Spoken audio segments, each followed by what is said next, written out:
Добар ден, почитувани, стартува уште едно ново издание на емисијата 0 плюс месеци на телевизија Телма. По фокусот на денешното издание ќе биде последната препорака на Американската педијатриска академија, според која децата во првата година од животот не треба да пијат сокови. За сето ова подетално денешниот гостин доктор Александар Митов, магистар по јавно здравје и влијание на животната средина врз здравјето од Центарот за интегративна и лајфстайл медицина. Добре ни дојдовте. Ви благодарам за поканата, добро ве најдов. Оваа тема, претпоставувам дека навистина ќе го привлече вниманието, бидејќи дури некои педијатри сметаат дека ваквата одлука е контроверзна. Зошто не треба да се дава сокови во првата година од животот на децата, односно во првите 12 месеци? Не дека сега ние ќе ги судиме соковите, значи би сакал нели да го истакнам ставот и пристапот кој што е правилен за родителите и да го споделам со нив, или како една кратка увертира во цел разговор. Не треба, како вели онаа поговорката, не треба на човек да му се даде риба па да се нахрани само еден ден, туку треба да го научиме да лови риба и сам цел живот да биде нахранет. Така е и со препораките. Најдобро што можам јас како работник во јавно здравство да направам е да го пренесам тоа знаење за како да се прави тоа распределување. Не е лесно. Во едно море од информации кои што денеска го има во разноразни препораки, не е лесно да се диференцира, да се разграничи што е вистинската информација. Меѓутоа, генералниот совет, кој што најдобро важи, е да се следат препораките на токму вакви организации, како што ја спомнавте, Американската академија на педијатрите. Од повеќе причини. Но пак ќе кажам, тука станува збор за научни ставови. Значи не треба да ги присвојуваме, не треба да се расправаме на таков начин, да речеме, мојот педијатар. Има жестоки расправи на оваа тема, особено во групите за родителство на социјалните мрежи. Да, знам, следам, ми е жал. Некои мајки не се откажуваат од ставот дека треба да се дава сокче на бебето. За жал е така, меѓутоа јас кога се трудам да ги објаснам овие работи. Јас завршив медицина релативно блиску, 2006 година, пред 11 години. Од тогаш до денес ставовите драстично се унапреднаа, еволуираа, да речеме. А не пак ако некој завршил медицина, со цела почит кон колегите, никој не го деградираме ако завршил порано, но ние не можеме да стоиме во времето кога сме го завршиле факултетот или специјализацијата. Динамична наука е, постојано има нови информации. Затоа постои концепт во медицината кој што се нарекува континуирана медицинска едукација. Значи, ние лекарите сме обврзани на надоградба постојано. И дел од таа надоградба постојана е да ги следиме препораките, како што ги кажавте, на таквите стручни здруженија. Значи, јас не зборам за некој што му текнало да напише некаде на некој форум или било како, туку објава дава Американската академија на педијатрите. И сега, луѓето кои што се едуцирани, според мене, тој збор треба да го почитуваат. Зошто? Заради тоа што ваквите стручни организации имаат пракса на одреден период временски, дали е на 2 години, дали на 3, на 5, на 7 години, нивните препораки за како да се хранат дечињата, како да се земаат лекови, за се можно поврзано кое што е со здравјето на дечињата или на возрастните. Го следам и коледжот на кардиолози на Америка и сите други стручни големи здруженија.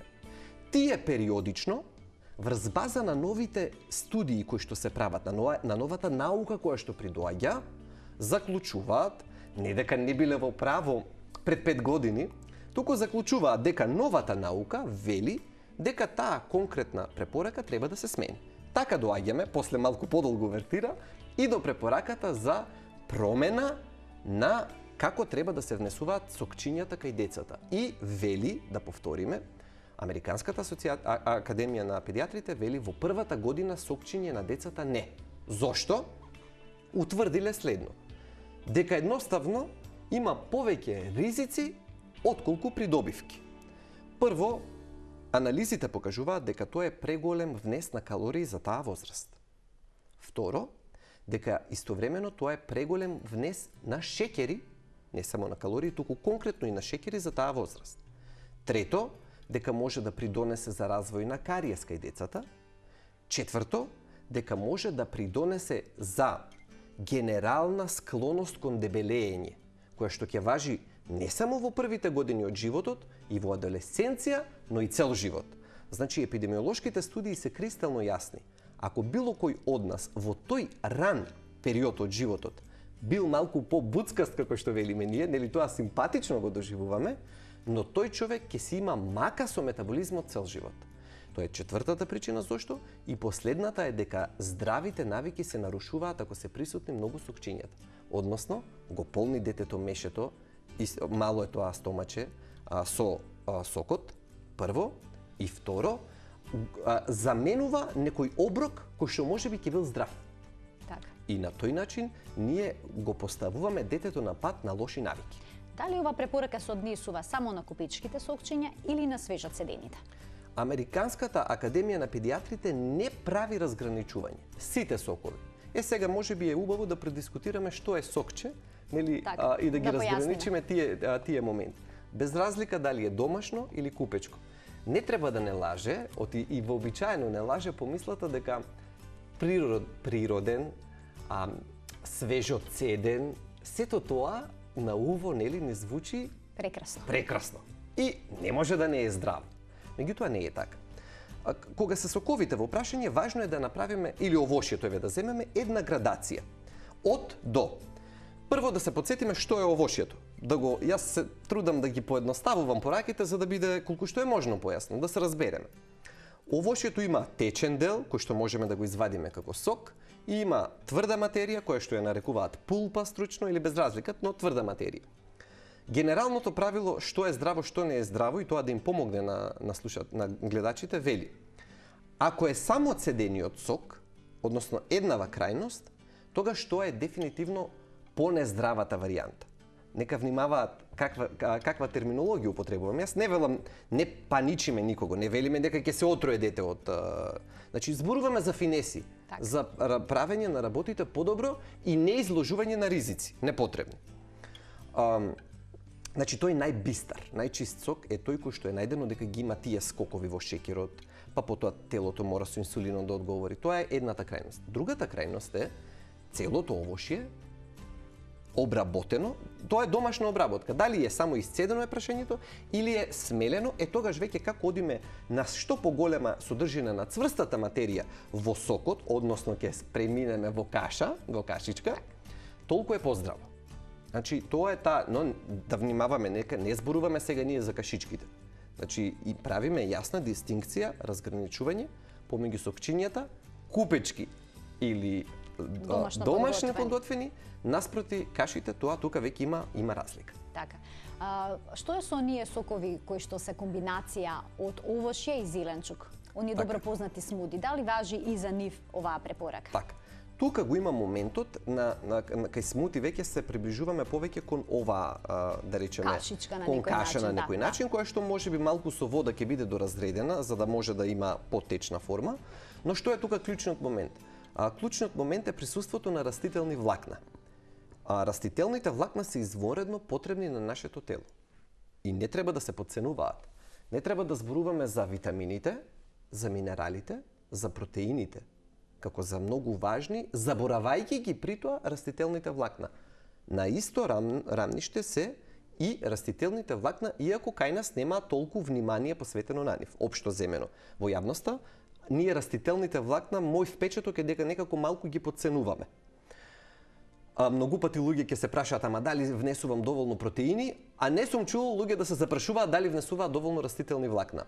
Каде е проблемот? Кога се свежо цедени сокови, или колку побистри, толку растителните влакна повеќе ги нема. А ни треба, колку повеќе личи на каша, односно смути, толку е во ред, да речеме, се променува балансот на придобивки наспроти ризици. Растителните влакна се важни за уште еден момент. Многу од антиоксидансите, богатите елементи, изворедно важните состојки на овошјето. Впрочем, една од причините зашто јадеме овошје се врзани на самите растителни влакна. И нивното целосно отстранување или многу уништување, ситнење придонесува за пат на квалитетот на самото обработено овошје. И последно, растителните влакна, кога се присутни, силно го распоредуваат до процесот на траење на апсорбција на шеќерите. Значи, наместо шеќерот да рипне одеднаш во крвта, кога сме го испиле сокчето, ако е покашесто, колку што е можно, или најдобро, парченца или цело овошје да се јаде, тогаш, заради присуството на долгите растителни влакна, тогаш процесот на кревање на шеќер благо се крева шеќерот во крвта и потоа благо се спушта. Така. Всушност препораката на Американската педијатриска академија е децата наместо сокови да јадат овошје и да пијат вода. Ете така. И тоа е многу важно. Видете, не пазат тие, и тоа е убаво да се сподели со јавноста. Значи, не пазат они само на непосредното влијание на здравјето. Факт е. Значи, непосредното велам, запчиња дали ќе се расипат склоност кон кариест, дебелењето како непосреден ефект, многуте шеќери како непосреден ефект. Кога се дечиња во прашање, особено на таа возраст, ние мораме да имаме на ум што се случува со нивните навики за исхрана и кон што ги стимулираме. Значи, затоа препораката го има тој момент. Значи, не е само дека ќе се отруе некој дете од сок, нели, пак да го нагласиме. Туку ние правиме една паметна инвестиција кога на детето му даваме парченце овошје или кога ќе почне веќе да гризе, да може и да гризе и да се навикне дека овошјето се јаде. Да не навлегуваме во тоа колку е важно за медицински кажано мастикатор мускулите за жвакање. Да не употребувам престручна терминологија. За мускулите за жвакање колку е важно таа малце подсврста структура на овошјето да ја предизвикаме, колку е здраво за забалото. Си има причини да не навлегуваме зашто природата ги дала работите такви какви што се. Но таа препорака им е на место, се разбира од таа институција кога доаѓа, парченца овошје со вода кои што постепено може да преминат кон грицкање директно од овошјето. Пак ќе спомнам, важно е да се развија здравите навики. Апсолутно, тоа е клучно. Тоа е. Зошто сокот од грейпфрут не се препорачува кај деца кои што пијат некаква медикаментозна терапија, да речеме ибупрофен? Така. Ова е многу убав пример што ме прашувате, бидејќи за овој сок е пример каде што можеме да кажеме дека тоа е сокче, не може да направи проблем, нели? Безопасно. Безопасно е, оти го перцепираме како такво. Но, прво ќе ја кажам препораката за кај возрастните, а потоа и за кај дечињата. Тоа е еден пример, тој сок, сокот од грейпфрут, е пример за една толку активна субстанца која што има докажан капацитет да влегува во интеракција, односно да го нарушува дејството на над 50 лекови. Значи станува збор за еден изворедно сериозен напиток, кој што за возрастни луѓе ако збориме ќе преминеме и кај дечиња. Дали земаат лекови за холестерол, дали земаат лекови за покачен крвен притисок и ни за други. Реков над 50 видови на Воопшто не е мал број. Воопшто не е мал број. Тоа е заради тоа што го засегнува содржината на тој сок, субстанциите кои што се во него ги засегнуваат токму тие ензими во нашето тело кои што се неопходни за разградување на хемиските субстанции, односно на лековите кои што сме ги внеле. И не го носат само ризикот од намалување на дозата, па да биде несоодветно дозиран пациентот, туку го носат според мене поопасниот ризик. Односно да се потенцира ефектот. Да се потенцира ефектот и да се зголеми концентрацијата на лекот во крвта и да се зголеми со тоа ризикот од несакани ефекти. Тој сок не е наивен, пак ќе повторам, кај дечиња, значи секогаш кога се зема било какво лекарство, дали е дете, дали е возрасен, по мое длабоко убедување, тој и по научните студии кои што се евидентни, тој сок не треба да се консумира. Соковите имаат и своји бенефити, особено доколку децата имаат тврда столица или пак обстипација. Каков сок тогаш се препорачува? Меѓу другото во оваа препорака е наведено и дека во овој случај треба децата да пијат сокче. Така, точно е тоа. Значи два моменти се важни. Прво директно да го одговориме вашето прашање, а потоа и нешто да позамислиме малце. Факт е дека кога има запек, констипација медицински, нели? Кога има проблем со тврда столица, со неодење редовно кај дечињата во тоалет, дека тогаш треба да се интервенира и најдобра интервенција е да се внесат што повеќе растителни влакна. И во форма на сокче макар, и познате сокот од кој што ние како компот велиме дека го користиме кај нас, нели, најчесто од сливи, од сувите сливи, кои што кај возрастен можеме да ги дадеме во оригинална форма, кај дете е тој компот или чај или сок како сакаме, меѓутоа обработката, основата се тие суви сливи, кои што кај дете, ако не е навикнат на вкусот, можеме да ги маскираме со млекце, со било што друго за да ги дадеме. И ефектот ќе го има. Но прашањето тука е друго. Родител би требало да си го постави прашањето зошто детето има констипација на прв план. Значи, зошто воопшто дошло до нарушување на столицата. Зошто е тврда столицата? Тоа е знак. Тоа е знак дека храната не е правилна. Значи, растителни влакна? Какво улога недостасуваат многу. Тоа е најчесто проблем. Тоа ќе го видите како со нож пресечено кај деца кои што пијат многу млеко и кои што јадат малку овошје и зеленчук, и тоа е рецепт за проблем. И кај тие дечиња се создава многу сериозни проблеми. Дечињата имаат тврда столица, влегуваат во еден магепсан круг. Зошто? Кога ќе имаат столица, кога ќе се обидат да одат во тоалет, тогаш ќе биде многу болно и ќе им се створи страв и аверзија од процесот на одење во тоалет. Психолошки одбиваат и ќе почнат да стегаат. И дополнително ќе почне проблемот да се накалемува, бидејќи од страв ќе одбиваат. Нема да го прават обидот. Кај дечиња тоа е сериозен проблем. Затоа треба да се внимава и веднаш да се препознае уште првиот пат кога ќе се јави и многу да се интензивираат растителните влакна.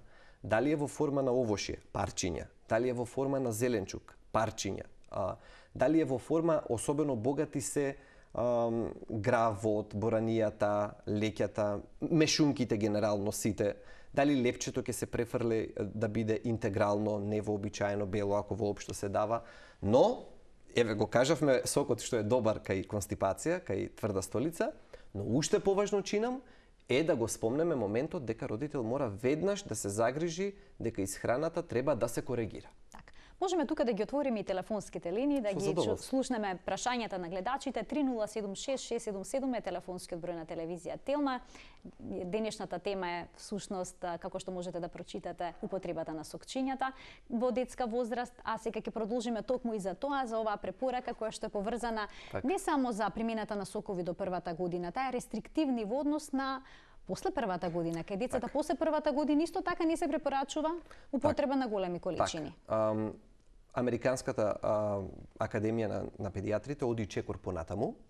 Значи не е само дека тие кажуваат дека до 12 месеци, нели до една година дека препорачуваат, па после може слободно. Тие сепак укажуваат на тоа дека треба да се внимава.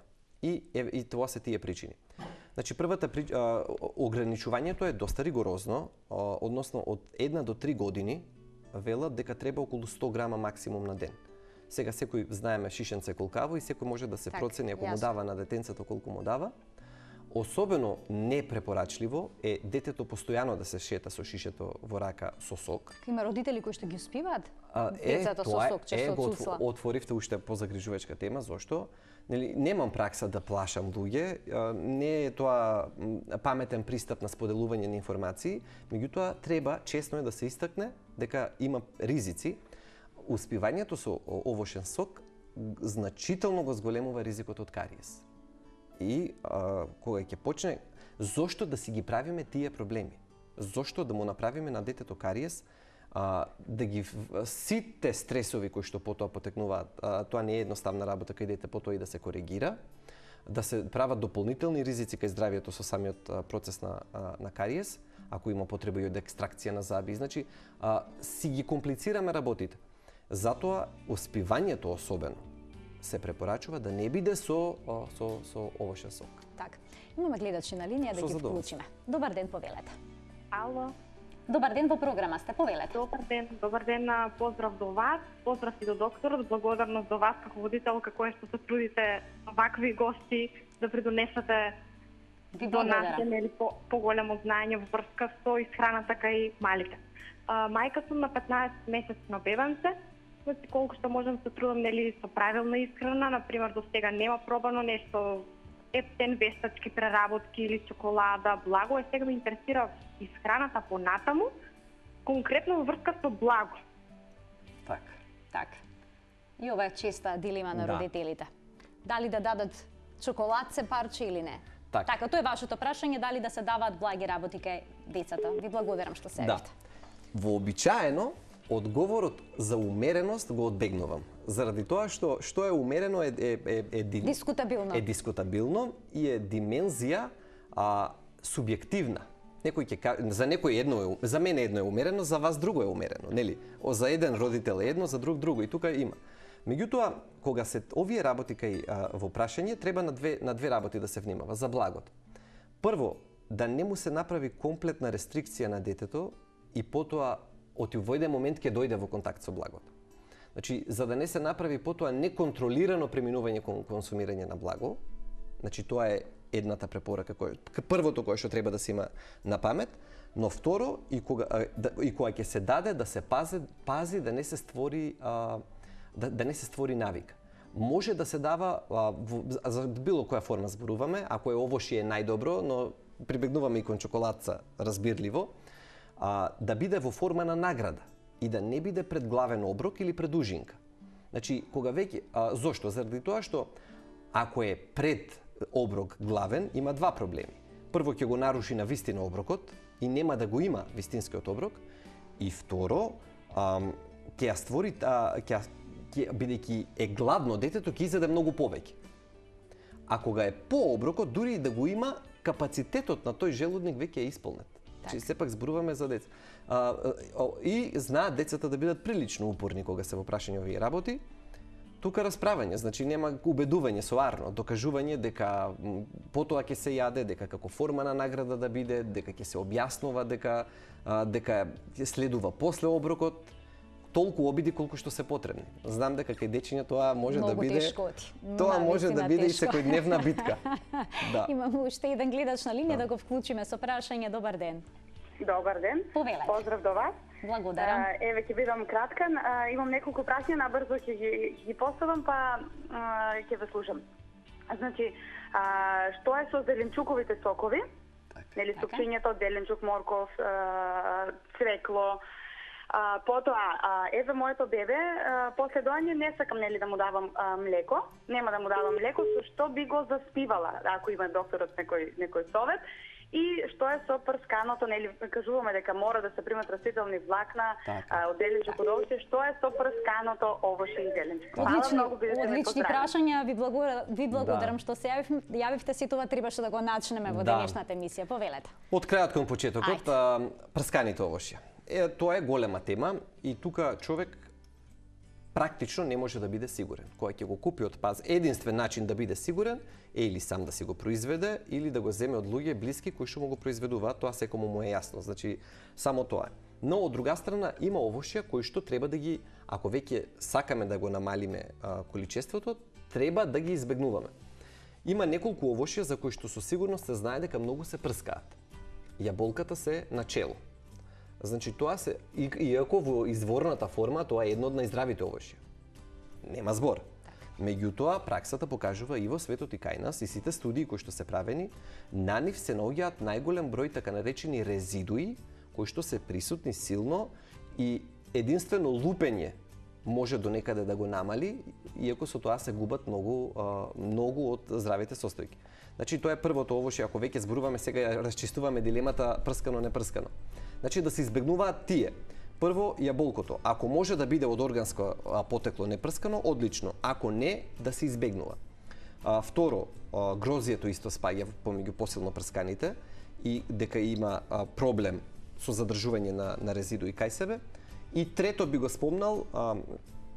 спомнал праската. Тоа што најчесто го употребуваме, за исхраната на децата. За жал да, но јас сум должен да ги кажам. Значи тоа се тие кои што се најдено дека имаат на себе си, со сите анализи кои што се правени, дека всушност на себе си имаат најмногу.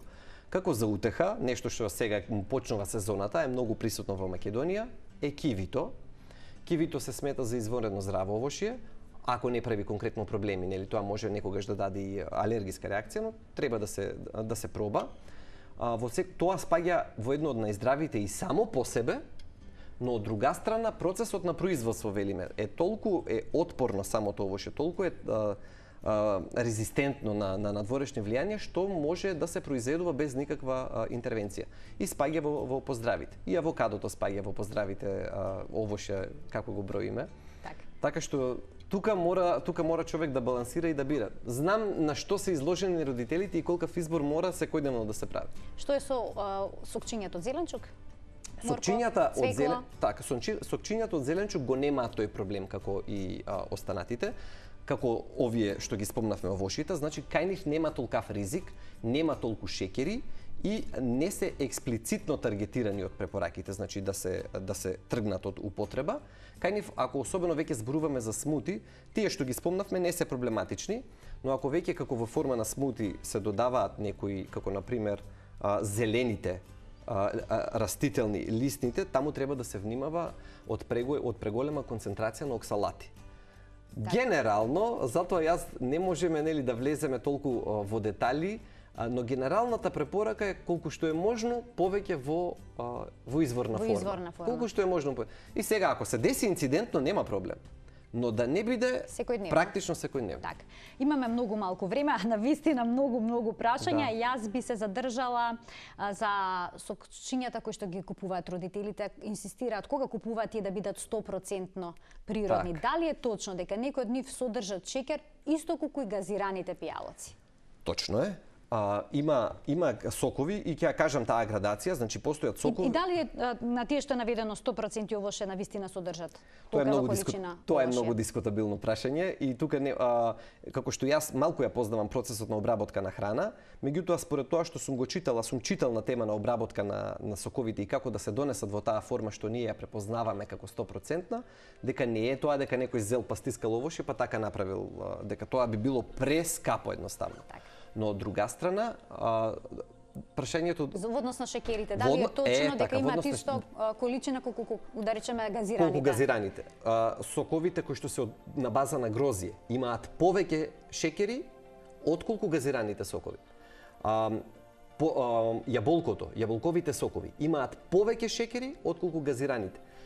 Генерално зборуваме. Од портокал соковите имаат малку помалку шекери во себе отколку газираните сокови. Зборуваме, значи нашето тело, кога ќе дојде фруктоза, дали е од еден извор, дали е од друг, од трет, од кој да е, не му е битно. Ја препознава како фруктоза и ја доживува како таква. Така.